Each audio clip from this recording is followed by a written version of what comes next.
O Evangelho do Dia com o Padre Primo Hipólito. Evangelho do Dia, domingo, dia 1º de julho, solenidade de São Pedro e São Paulo, apóstolos. O Senhor esteja convosco, Ele está no meio de nós. Proclamação do Evangelho de Jesus Cristo, segundo Mateus, capítulo 16, versículos de 13 a 19. Glória a vós, Senhor. Naquele tempo, Jesus foi à região de Cesareia de Filipe e ali perguntou aos seus discípulos: quem dizem os homens ser o Filho do Homem? Eles responderam: alguns dizem que é João Batista, outros que é Elias, outros ainda que é Jeremias ou algum dos profetas. Então Jesus lhes perguntou: e vós, quem dizeis que eu sou? Simão Pedro respondeu: tu és o Messias, o Filho do Deus vivo. Respondendo Jesus lhe disse: feliz és tu, Simão, filho de Jonas, porque não foi um ser humano que te revelou isso, mas o meu Pai que está no céu. Por isso, eu te digo que tu és Pedro, e sobre esta pedra construirei a minha igreja, e o poder do inferno nunca poderá vencê-la. Eu te darei as chaves do reino dos céus. Tudo que tu ligares na terra será ligado nos céus, tudo que tu desligares na terra será desligado nos céus. Palavra da salvação. Glória a vós, Senhor. Meu querido irmão, minha querida irmã, você pode talvez estar se perguntando, o Evangelho de hoje não fala de Pedro e não fala de Paulo assim diretamente, né? Fala que Pedro respondeu, né, a uma pergunta de Jesus. E mesmo que falasse de Pedro, não fala de Paulo, né? Mas as leituras desse domingo da solenidade de Pedro e Paulo falam um pouco mais deles, né? A primeira leitura é dos Atos dos Apóstolos e fala sobre a prisão de Pedro e também a soltura de Pedro, né, pelo anjo.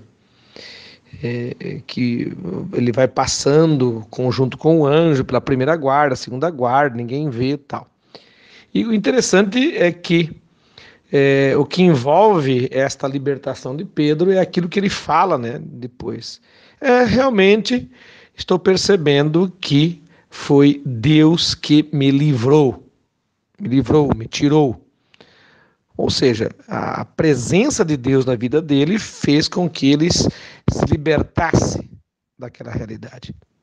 E isso pode acontecer conosco também, não é verdade? Porque o encontro de Pedro com Jesus não libertou ele apenas das cadeias, libertou ele das suas incoerências, libertou ele das suas falta de fé, enfim, das suas falta de identificação com a pessoa de Jesus Cristo, enfim, libertou de tudo isso. Tanto que depois ele vai, né, a Jerusalém e vai morrer como o Cristo na cruz, com uma diferençazinha que eu vou voltar a falar daqui a pouquinho. E também na segunda leitura de São Paulo a Timóteo, nós vamos ter também, não só nessa leitura, mas em outras leituras que ele escreve, esta preciosidade, né, dessas palavras, que uma delas combati o bom combate, terminei a carreira, guardei a fé. Essa fé que o impulsionava, né, a dar essas respostas, apesar de tanta incoerência no início, porque ele era soldado, ele matava as pessoas, aquelas que se diziam cristãs, né? Era mandado, né, na verdade, matar. Então, a partir de todas as incoerências, a partir de toda a morte, Paulo também agora vive, defende, né, proclama. Eu falei tudo para todos, eu proclamei toda a palavra, né, não escondi nada, e para todos aqueles que eu pude encontrar, eu fui fazendo tudo isso. Muito bem, então os dois se tornam de fato essas primícias da igreja, apesar de tantas coisas erradas, mas depois da conversão, né, vem a santificação. Vem a coerência, depois da incoerência vem a coerência dos dois no seguimento da pessoa de Jesus Cristo. E nós falamos que Paulo morre pela espada e Pedro pela cruz. Mas um detalhe interessante é que Pedro, quando vai ser crucificado, ele diz que não quer ser crucificado como mestre, né, em pé na cruz, e daí os soldados pegam e colocam ele de ponta cabeça. O que será que significa isso? Humildade também, mas é aquele que parece que pensa assim, o meu mestre Jesus é que abraçou toda a humanidade, ele merece sozinho carregar nossos pecados, ele tem que, apenas ele na realidade é a primícia da fé, ele é a própria primícia da fé. Então eu não posso me igualar ao meu Senhor. Eu posso sim procurar essa condição divina na minha condição humana.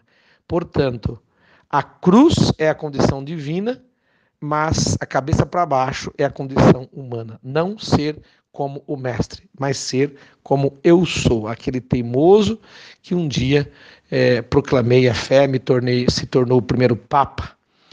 E, aliás, hoje sendo o dia do Papa também. Então vamos rezar, pedindo a intercessão de ambos os santos e também pedir pelo nosso Papa Francisco para que ele continue no seu ministério, nos trazendo cada vez mais as novidades da fé, as novidades para a Igreja Católica, e assim podermos juntos, com a intercessão de Pedro e Paulo, podermos então proclamar como eles proclamaram o reino de Deus. Povo de Deus, tenham todos um bom domingo, um bom mês de julho, mês de férias para as criançadas, para muitos jovens, adolescentes. Deus abençoe, Deus os guarde e que a Mãe do Perpétuo Socorro vos cubra com o seu manto sagrado. Amém.